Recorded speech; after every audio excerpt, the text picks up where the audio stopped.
Sandy Cran has started a new life. And even after a month of going to college in New York, she still feels every morning it is all a wonderful adventure, different from everything she's ever done before.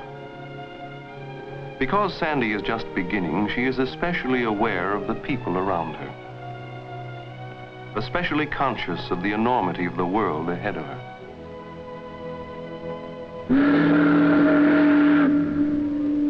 Sandy now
class. For that college education which you seek, you have come to us, to New York University. You will be with us for a period of years, and in that time, we shall endeavor to give you a knowledge of the theories and techniques which you will put into practice in later life in your chosen fields. We'll make an effort also to acquaint you with the elements of those arts and sciences which constitute American culture. And in addition, we shall teach you understanding of and respect for the democratic traditions and the moral and spiritual values of American life. Such values are hard to see at first.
We see that unity is a fundamental property of living things.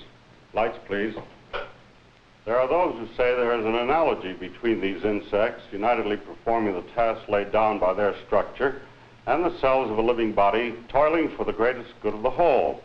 Why aren't human beings like that? It seems to me that ants and bees have better sense than we have. Well, many people have thought that.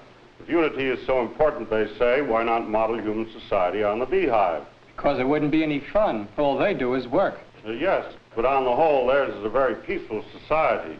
The sense of unity in bees and ants is quite a contrast to the very rugged individualism of the tiger or the chicken hawk. Doesn't nature provide another alternative? As a matter of fact, it does. There's the penguin. The emperor penguin appears instinctively to combine respect for the individual with a high degree of social unity. But we should remember that lower organisms, especially the bees and the ants, have little capacity for changing their living conditions. Man, in contrast, has great flexibility for development of his environment. This gives him unlimited potentialities for improving his living conditions. Are there any questions? But the students at the university have as their first task the business of improving themselves. They come from all parts of the state and from most other states of the Union. Indeed, from most of the countries of the world, each bringing something of his own to add to the richness and variety of the student body. Metropolitan, and therefore cosmopolitan, the social atmosphere of the university tends to break down the barriers that often exist between races, creeds, or economic classes. NYU students working together, often eating together, fall naturally into habits of spending leisure time together, or into taking part in the interfraternity, interclass, and intramural athletic programs.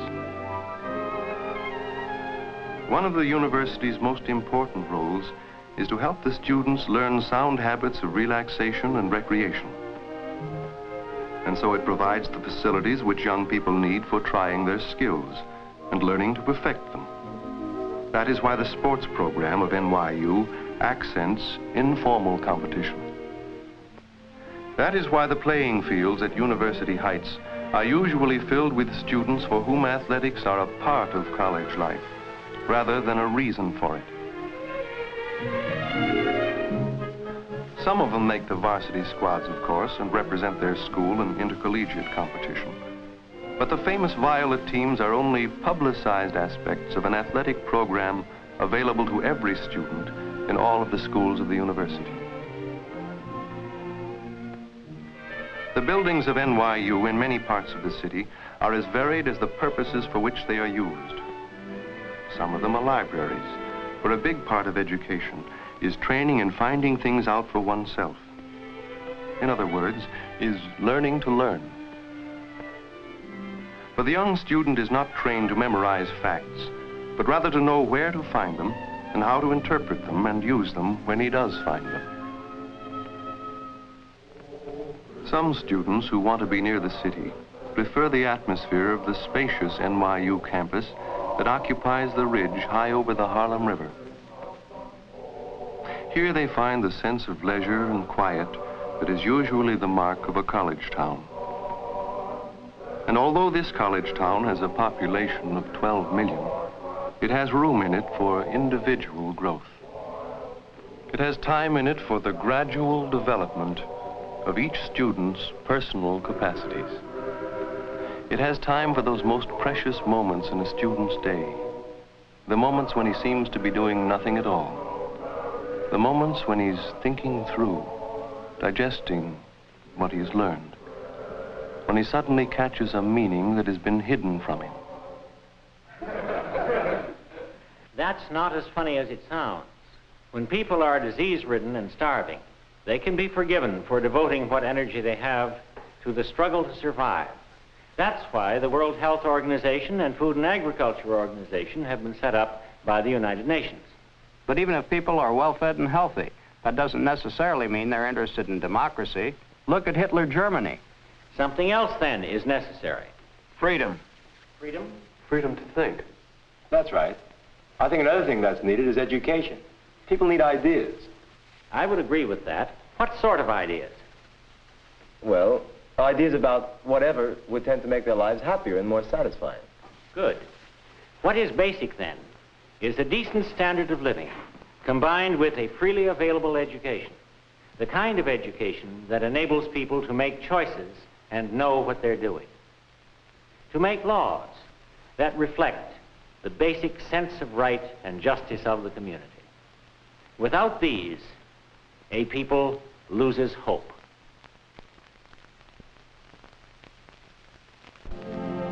And once Al is aware of the importance of such hope, he can recognize it in the life around him, even when it is hidden by the traditional banter with which American undergraduates disguise their serious thoughts.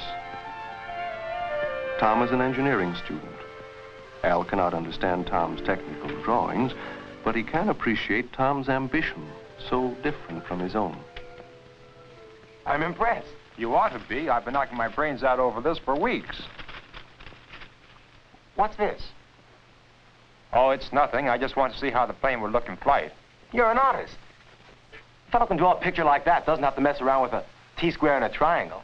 Mess around, he says. Creating beauty is more important. I still say a plane in the sky is worth 2 on the wall. Listen, Tom, I'm due down at the Metropolitan Museum of Art this afternoon. How about joining me? Me at an art museum? Well, listen, come along with me and we'll go for some spaghetti afterwards. Okay, you win. I guess I can look at the Da Vinci's. He was a good designer, too.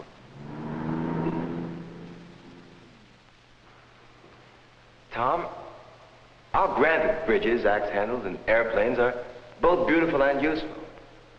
But art is more than that. Art expresses ideas and emotions, hopes, fears, and visions. Peter Bruegel painted this picture, well, because he loved people and loved life. And he wanted to convey his feelings to others. Well, I guess you're right, Al. But the guy who invented the harvesting machine did a lot more for the farmers, in my opinion. Fortunately, perhaps, Al and Tom will continue to disagree. Their very difference is a bond between them and adds a new dimension to each. That is why the university feels so rich in the diversity of her sons and daughters. The founders dreamed, well over a century ago, of a private university for all the people. They meant all creeds and all classes. They meant all gifts and all talents. They meant all the diverse arts by which man lives and adorns life. The university they had in mind, like the city it was to serve, would give youth a chance to develop its own strengths rather than be pressed into tight and arbitrary molds. And so, Al, the undergraduate majoring in political science, becomes Al, the law school freshman. The move from one faculty to another being no more abrupt than the physical move from one building to another. Tom, the engineering undergraduate, is similarly transformed into Tom, the graduate engineering student. In his case, he has not even changed buildings, for several of his senior elective courses had been held in the famous Guggenheim Aeronautical Laboratory. Now he's going on to more advanced work, to problems of theory and design, to the subjects for which he has had a special flair. Graduate work is already a start of what will probably become his life's work. And this is just as true for the students of dentistry, or the students in the School of Medicine. They have come from colleges all over the country, but they are soon at home at NYU, and in the city where there are facilities and opportunities for research that would be impossible in almost any other community in the world. Many of the students in NYU's graduate schools are already professionals in their chosen fields, but want to go on improving themselves by taking courses under well-known experts.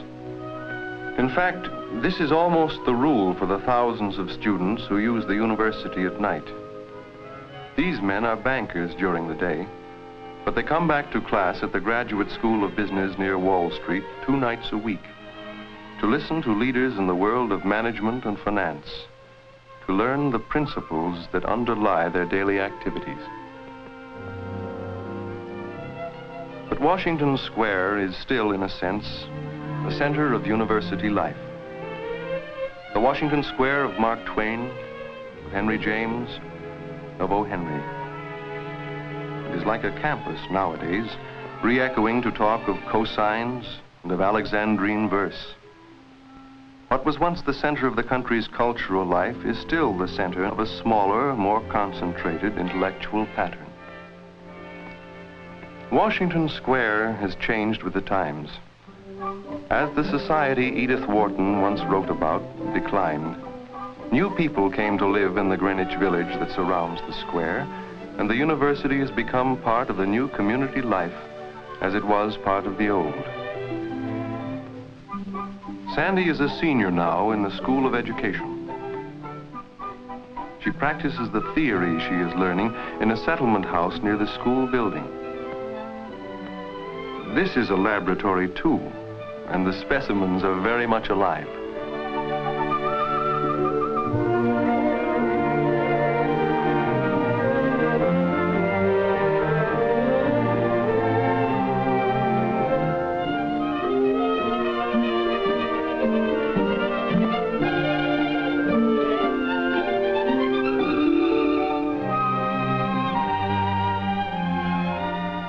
Sandy is both a student and a teacher, as she plays an active part in community affairs. But the play workshop is over by 4, and Sandy has the rest of the spring afternoon to spend with a friend. There's always something new to discover, to think about, to talk about. The ordinary activities of daily life become part of a fiesta in the vivid atmosphere of the village. Here is the color, the charm, the unexpected that we seek out and enjoy in Rome or Paris or New Orleans. This is the culture not found in a classroom, for it must be kept vital by the people who live it day after day. In such an atmosphere, the arts flourish and learning is respected. Paintings and books are natural elements of the scene.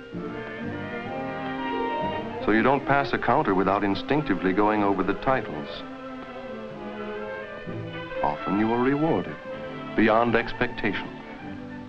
Just look at this. Fits right into what Bob was talking about in the advertising course this morning. That covers the devices for attention and the layout. Very well. You're dismissed, ladies and gentlemen.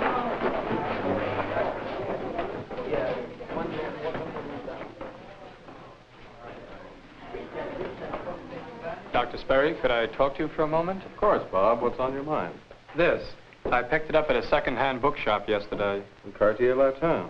April 1898. Say, this is a real curiosity. So you plan to quit New York for Paris in the spring? No, it isn't that. I just like what they've done with the ads. Oh, I see. Well, not bad. Sentimental. Beardsley without the decadence. Dr. Sperry, I think they tried to do something pretty important.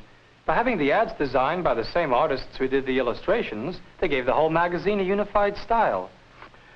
I wonder if it really is unity. It seems to me the unity is superficial.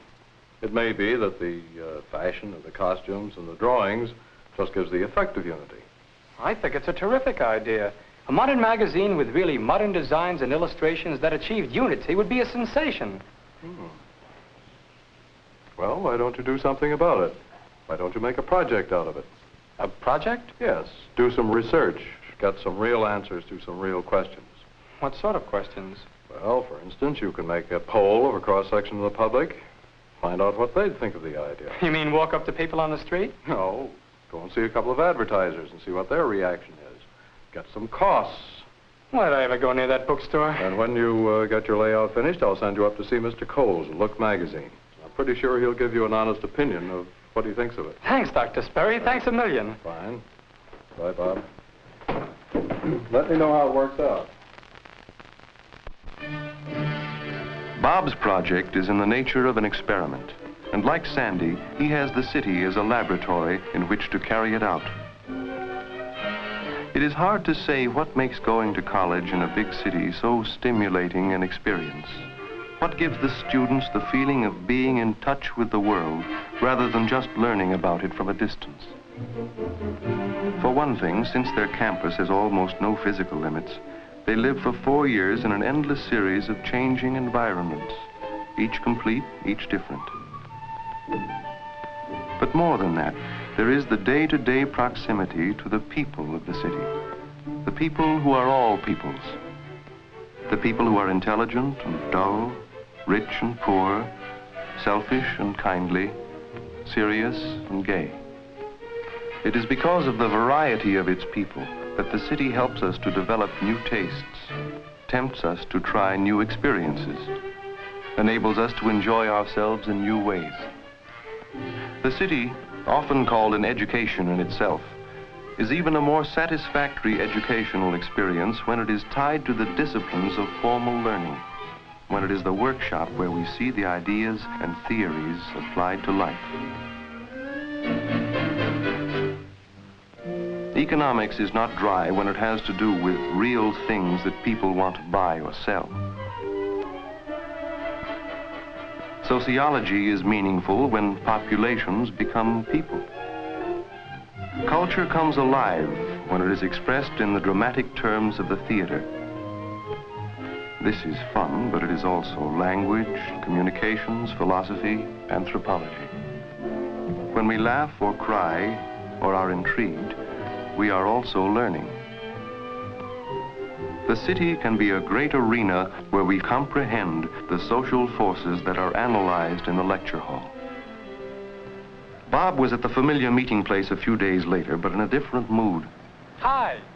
Hello. What are you doing here? Waiting for you. What's the matter? Why so glum?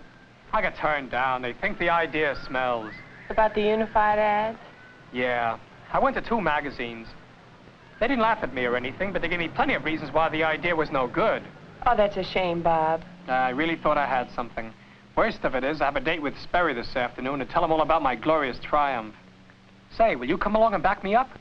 Sure I will. Not that you need it. Oh, don't I?